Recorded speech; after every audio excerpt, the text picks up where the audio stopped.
നാം ഇന്ന് കാണാൻ പോകുന്നത് നമുക്ക് ഏവർക്കും പ്രിയപ്പെട്ട മൈ ഡിയർ കുട്ടിച്ചാത്തൻ എന്ന ക്ലാസിക് സിനിമയെപ്പറ്റിയും അതിലെ ആലിപ്പഴം പെറുക്കാം എന്ന ഗാനരംഗത്തിൽ കുട്ടിച്ചാത്തനും കുട്ടികളും ചുമരിന്മേൽ നടക്കുന്നത് എങ്ങനെയെന്നുമാണ്. എന്നെപ്പോലെ സിനിമ കണ്ട പലർക്കും ആ ഗാനം ഇന്നും ഒരു അത്ഭുതമാണ്.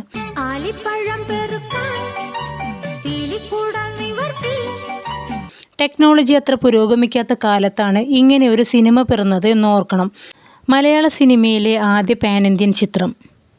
ഇനി നമുക്ക് സിനിമയുടെ വിശേഷങ്ങൾ എന്തൊക്കെയെന്ന് നോക്കാം. 1984 3D ഫോർമാറ്റിൽ ചിത്രീകരിച്ച ആദ്യ ഇന്ത്യൻ സിനിമയാണ് മൈ ഡിയർ കുട്ടിച്ചാത്തൻ. നവോദയ അപ്പച്ചൻ്റെ മകൻ ജിജോ പുന്നൂസ് ഈ ചിത്രത്തിലൂടെ സംവിധായകനായി അരങ്ങേറ്റം കുറിച്ചു. 1982 പടയോട്ടം എന്ന സിനിമയ്ക്ക് ശേഷം ഛായാഗ്രഹകൻ രാമചന്ദ്ര ബാബു കാണിച്ച അമേരിക്കൻ സിനിമാറ്റോഗ്രാഫർ എന്ന ലേഖനത്തിൽ നിന്ന് പ്രചോദനം ഉൾക്കൊണ്ട് ജിജോ ഒരു 3D സിനിമ സംവിധാനം ചെയ്യാൻ തീരുമാനിച്ചു. സാങ്കേതികവിദ്യ മനസ്സിലാക്കാൻ ജിജോ കാലിഫോർണിയയിലെ ബർബാങ്കിലേക്ക് ഒന്നിലധികം യാത്രകൾ നടത്തി. 3D ഫിലിമുകളുടെ സാമ്പിൾ റീലുകൾ വാങ്ങുകയും തൻ്റെ സ്റ്റുഡിയോയിൽ ഒരു പ്രിവ്യൂ നടത്തുകയും ചെയ്തു. പൂർണ്ണമായി ബോധ്യപ്പെട്ട അപ്പച്ചൻ 40 ലക്ഷം ബഡ്ജറ്റിൽ ഈ ചിത്രം നിർമ്മിക്കാൻ തീരുമാനിച്ചു. 3D ഇഫക്റ്റിനായി ഒന്നിലധികം ചിത്രങ്ങൾ ഒത്തുചേരുന്നത് ഉറപ്പാക്കാൻ ഡേവിഡ് സ്മിയർ ചിത്രത്തിൻ്റെ ഛായാഗ്രഹകനോടൊപ്പം ചിത്രത്തിൻ്റെ സ്റ്റീരിയോഗ്രാഫറായി പ്രവർത്തിച്ചു. ജിജോ ഒരിക്കൽ കൂടി US പോയി. അവിടെ 3D സാങ്കേതിക വിദ്യയിൽ വിദഗ്ധനായ ക്രിസ് കോണ്ടനെ കണ്ടുമുട്ടി. ജിജോ പ്രത്യേക ക്യാമറ ലെൻസ് വാങ്ങി. ഏറെ ചർച്ചകൾക്ക് ശേഷം ക്രിസ് തൻ്റെ സിനിമയിൽ ജിജോയെ സഹായിക്കാൻ സമ്മതിച്ചു. ചിത്രത്തിന് ആവശ്യമായ ഉപകരണങ്ങൾ US നിന്ന് ഇറക്കുമതി ചെയ്യേണ്ടി വന്നു. തൻ്റെ സുഹൃത്തായ തോമസ് ജെ ഈസാവിൻ്റെ സഹായത്തോടെ ജിജോ ഇത് ചെയ്തു. 3D ചിത്രത്തിനായി കുട്ടികളെ ആകർഷിക്കുന്നതിനായി ഒരു സാർവത്രിക തീം നിർമ്മാതാക്കൾ ആഗ്രഹിച്ചു. സ്നേഹമുള്ള കുട്ടിച്ചാത്തൻ എന്ന ആശയം വർഷങ്ങളോളം കൊണ്ടു നടന്ന ജിജോ സിനിമയുടെ രചനയ്ക്കായി ആനന്ദ് പൈ, പത്മരാജൻ തുടങ്ങിയവരുടെ അഭിപ്രായം തേടി. രഘുനാഥ് പാലേരി സിനിമയുടെ രചയിതാവായി എത്തി. വിദഗ്ധരിൽ നിന്ന് എല്ലാ ഇൻപുട്ടുകളും സ്വീകരിച്ച് 3 കുട്ടികളുടെയും ഒരു കുട്ടിച്ചാത്തൻ്റെയും ഇതിവൃത്തം സൃഷ്ടിച്ചു. 2D ഫോർമാറ്റിലാണെങ്കിലും അത് വർക്കാവണം എന്ന രീതിയിലാണ് താൻ തിരക്കഥ എഴുതിയതെന്ന് പണ്ട് പാലേരി പറഞ്ഞിട്ടുണ്ടായിരുന്നു. കൃത്യമായ ആസൂത്രണം ഉണ്ടായിരുന്നിട്ടും ചിത്രീകരണം പൂർത്തിയാക്കാൻ ഏകദേശം 90 ദിവസമെടുത്തു. അന്നത്തെ കാലത്ത് ഒരു സാധാരണ സിനിമയുടെ ഷെഡ്യൂളിൻ്റെ 3 ഇരട്ടി. ലൈറ്റിങ്ങിനുള്ള ബഡ്ജറ്റ് ഒരു 2D ചിത്രത്തേക്കാൾ കൂടുതലായിരുന്നു. നവോദയ സ്റ്റുഡിയോയിലും കാക്കനാട് പരിസരത്തെ സ്ഥലങ്ങളിലുമാണ് ചിത്രീകരണം. ഏവരെയും അതിശയിപ്പിച്ച് ഭിത്തിയിൽ തലകീഴായി നടക്കുന്ന രംഗത്തിന് പാലേരി ആ രംഗം ഒരു ഗാനമാക്കി മാറ്റാൻ ആലിപ്പഴം പെറുക്കാം എന്ന ഗാനം അവിടെ പിറവിയെടുത്തു. ഈ ഗാനരംഗം പൂർത്തീകരിക്കാൻ 14 ദിവസമെടുത്തു. ഈ ഗാനം ചിത്രീകരിക്കാൻ ഒരു ഓപ്റ്റിക്കൽ ഇല്യൂഷൻ ഉണ്ടാക്കേണ്ടതുണ്ട്. അതിനായി 3D ഫ്രെയിമിൻ്റെ വിശാലമായ ലാൻഡ്സ്കേപ്പ് സ്വഭാവത്തിന് അനുയോജ്യമായ ചതുരാകൃതിയിലുള്ള ഒരു കറങ്ങുന്ന മുറി നിർമ്മിക്കാൻ തീരുമാനിച്ചു. ഇതിനായി ജിജോ സ്റ്റീൽ ഇൻഡസ്ട്രിയൽ കേരളയെ സമീപിച്ചു.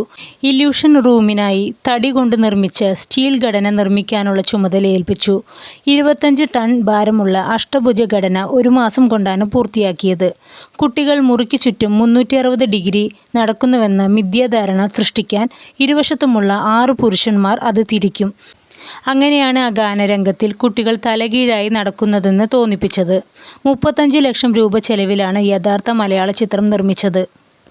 തമിഴ്, തെലുങ്ക്, ഹിന്ദി ഭാഷകളിലെ മൊഴിമാറ്റ പതിപ്പുകൾക്കൊപ്പം 1984 ചിത്രം പുറത്തിറങ്ങി. തെലുങ്ക്, ഹിന്ദി പതിപ്പുകൾക്ക് യഥാക്രമം ചിന്നാരി ചേതന എന്നും ഛോട്ടാ ചേതൻ എന്നും പേരിട്ടു. എല്ലാ പതിപ്പുകളും വിജയകരമാണെന്ന് തെളിഞ്ഞു. സിനിമ 3Dയിൽ കാണാൻ തിയേറ്ററുകളിലെ പ്രൊജക്ടറുകളിൽ പ്രത്യേക ലെൻസുകൾ ഘടിപ്പിക്കേണ്ടി വന്നു. നവോദയ തന്നെയാണ് ചിത്രം കേരളത്തിൽ വിതരണം ചെയ്തത്. ചിത്രത്തിൻ്റെ തമിഴ് പതിപ്പ് വിതരണം ചെയ്തത് ജനപ്രിയ സംവിധായകൻ KR ആണ്. അന്നത്തെ വലിയ ചിത്രങ്ങളെ മറികടന്ന് തമിഴ് പതിപ്പും വിജയിച്ചു. 3D ഗ്ലാസുകളുടെ ഉപയോഗം ചെങ്കണ്ണ് പടർത്തുന്നു എന്ന അഭ്യൂഹങ്ങളും ചിത്രത്തിനെ ചുറ്റിപ്പറ്റി ഉണ്ടായിരുന്നു.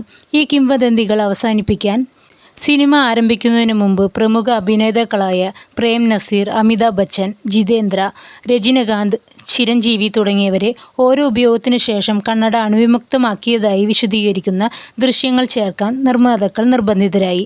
അതും സിനിമയ്ക്ക് ഗുണം ചെയ്തു. ഈ ചിത്രം വാണിജ്യ വിജയവും അക്കാലത്ത് ഏറ്റവും കൂടുതൽ കളക്ഷൻ നേടിയ മലയാള ചിത്രവുമായിരുന്നു. ചിത്രം അന്ന് ബോക്സ് ഓഫീസിൽ നിന്നും 2.5 കോടി കളക്ഷൻ നേടി. അതിൻ്റെ ഹിന്ദി ഡബ് പതിപ്പായ ഛോട്ടാ ചേതനും ബോക്സ് ഓഫീസിൽ നിന്ന് 1.3 കോടി കളക്ഷൻ നേടി. ചിത്രം തിരുവനന്തപുരത്ത് 365 ദിവസവും ചെന്നൈയിലും മുംബൈയിലും 250 ദിവസവും ബംഗളൂരു ഹൈദരാബാദ് ബോക്സ് ഓഫീസിൽ 150 ദിവസവും ഓടി. 1997 ചിത്രം വീണ്ടും റിലീസ് ചെയ്തു. അന്നും ബോക്സ് ഓഫീസിൽ മികച്ച വിജയം നേടി. ചിത്രം അതിൻ്റെ പ്രാരംഭ നിക്ഷേപത്തിൻ്റെ 60 ഇരട്ടി സമ്പാദിച്ചു. 2010 പുതിയ അഭിനേതാക്കളുടെ രംഗങ്ങൾ കൂടി ആഡ് ചെയ്തുകൊണ്ട് വീണ്ടും റിലീസ് ചെയ്തു. അപ്പോൾ ഫ്രണ്ട്സ്, ഇതൊക്കെയാണ് മലയാളികളുടെ സ്വകാര്യ അഹങ്കാരമായ മൈ ഡിയർ കുട്ടിച്ചാത്തൻ സിനിമയുടെ വിശേഷങ്ങൾ.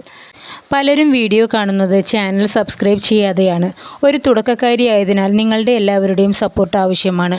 അതുകൊണ്ട് ചാനൽ സബ്സ്ക്രൈബ് ചെയ്യാൻ മറക്കരുത്. അപ്പോൾ ഇതുപോലുള്ള രസകരമായ അറിവുകളുമായി വീണ്ടും എത്താം. അതുവരേക്കും ബൈ.